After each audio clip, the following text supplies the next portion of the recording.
పాత నిబంధన గ్రంథంలో యేసేపు ఉన్నాడు, కొత్త నిబంధన గ్రంథంలో కూడా యేసేపు ఉన్నాడు.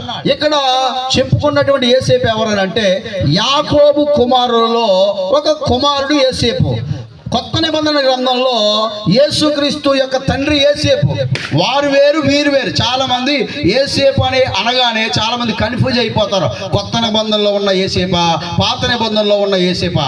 బైబిల్లో మనం చూస్తే కొత్త నిబంధనలో యేసేపులు ఉన్నారు, పాత నిబంధనలో యేసేపులు ఉన్నారు. ఇక్కడ పాత నిబంధనలో ఉన్న యేసేపు ఫలించే కొమ్మగా ఉన్నాడు. ఈయన ఫలించేటువంటి తీగ. తన జీవితమే ఒక ఫలవంతంగా ఉంది. మన బిడ్డలు మనము ఇలా ఫలవంతంగా మార్చబడాలి. యేసేపు వలె దీవెనకరమైన పిల్లలుగా మనం మార్చబడాలి.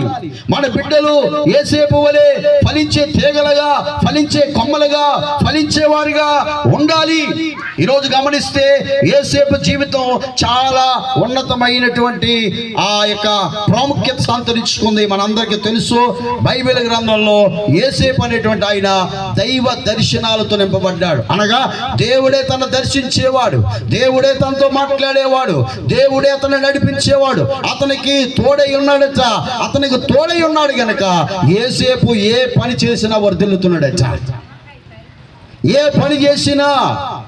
ఇంతకీ ఆయన ఏ రీతిగా ఉన్నాడనంటే అప్పటికే ఆయన బంధకాల్లో ఉన్నాడు, అప్పటికే చెరసాల్లో ఉన్నాడు, అప్పటికే అన్నలందరూ కూడా ఐగుప్తీయులు అనేటువంటి వారికి అమ్మేసేశారు.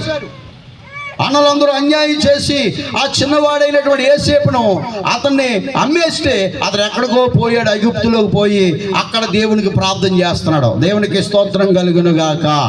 రెండు చేతులు పైకెత్తి చెప్పండి, హల్లెలూయా.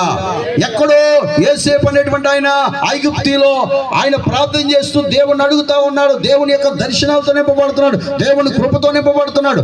అట్లాగా అతను ఉంటే అతనికి దేవుడు తోడుగా ఉన్నాడట. అతడు ఏ పని చేసినా వర్ధిల్లుతున్నాడట. దేవుడు తోడుగా ఉంటే మనం ఏ పని చేసినా వర్ధిల్లుతాం. అలా దేవుడు మనకు తోడై ఉండాలంటే, అలా దేవుడు మనం వర్ధిల్లింప చేయాలంటే ఒక చిన్న పని చెప్తాను. ఇక్కడ పని అంటే మాట చెప్తారు.